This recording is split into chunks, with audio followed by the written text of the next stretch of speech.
Hello guys, ഇന്ന് ഞാൻ air ഫ്രയറിൽ ഒരു രാവിലത്തേക്കുള്ള ഒരു മുട്ട സ്നാക്സ് എങ്ങനെ ശരിയാക്കുന്നതെന്നൊന്ന് കാണിച്ചു തരാമേ. ആദ്യമായിട്ട് നമുക്ക് 2 മുട്ട വേണം, പിന്നെ കുറച്ച് മല്ലിയില, പിന്നെ ഉപ്പ്, ശകലം മുളക് പൊടി, കുരുമുളക് പൊടി, ശകലം മീറ്റ് മസാല, പിന്നെ ചോപ്പ് ചെയ്ത സവോള, പിന്നെ ശകലം ക്യാപ്സിക്കം റെഡ് എടുത്തിട്ടുണ്ട്, ശകലം പച്ചമുളക്. എൻ്റെ ഇംപെക്സിൻ്റെ ഒരു മിഗോ എന്ന് പറയുന്ന എയർ ഫ്രയറാണ്. അതിൽ ഞാനൊരു വാഴയില ഇട്ടിട്ടുണ്ട്, അതിലല്പം വെളിച്ചെണ്ണ തടവി വെച്ചിട്ടുണ്ട്. ഇതിലേക്ക് ഞാൻ 2 മുട്ട പൊട്ടിച്ചിട്ടിട്ടുണ്ട്. ഇനി നമുക്ക് അല്പം ചോപ്പ് ചെയ്ത സവോള ആഡ് ചെയ്ത് കൊടുക്കുന്നുണ്ട്.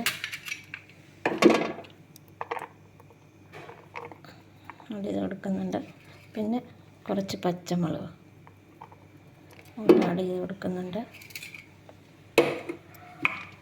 പിന്നെ ക്യാപ്സിക്കം, പിന്നെ നമുക്ക് ആവശ്യത്തിന് ഉപ്പ് വേണം. ഉപ്പിൻ്റെ നമ്മൾ മുകളിൽ ശകലം തടവി കൊടുത്താൽ മതി കേട്ടോ. പിന്നെ ശകലം കുരുമുളക് പൊടി, ശകലം മുളക് പൊടി. തന്നെ ഒരു ഭംഗിയില്ലേ. ഇനി അതിൻ്റെ മുകളിലോട്ട് നമുക്ക് ആവശ്യത്തിന് മല്ലിയില കൂടി നമുക്ക് വിതറി കൊടുക്കണം.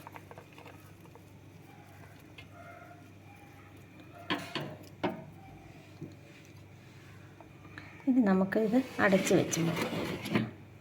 ഏകദേശം ഒരു 200 ഡിഗ്രിയിൽ 10 മിനിറ്റ് നമുക്കിതിനെ ഒന്ന് ഫ്രൈ ചെയ്തെടുക്കാം. ഏകദേശം ഒരു 10 മിനിറ്റ് കഴിഞ്ഞിട്ടുണ്ട് ഫ്രണ്ട്സ്. ഞാനൊന്ന് ഓപ്പൺ ചെയ്ത് നിങ്ങളെ കാണിച്ചു തരാം. ഹായ്, നല്ല ബ്യൂട്ടിഫുള്ളായിട്ട് നമ്മളെ കുട്ടികൾക്കൊക്കെ വളരെ ഇഷ്ടപ്പെടും. വളരെ ഹെൽത്തിയാണ്. നമ്മൾ ഇതിനകത്ത് ആവശ്യത്തിന് വെജിറ്റബിൾസ് ചേർത്തിട്ടുണ്ട്. അപ്പം കുട്ടികൾക്കെല്ലാം ഉണ്ടാക്കി കൊടുക്കുക. ഇഷ്ടപ്പെട്ടെങ്കിൽ ലൈക്ക് ചെയ്യണം. ബൈ.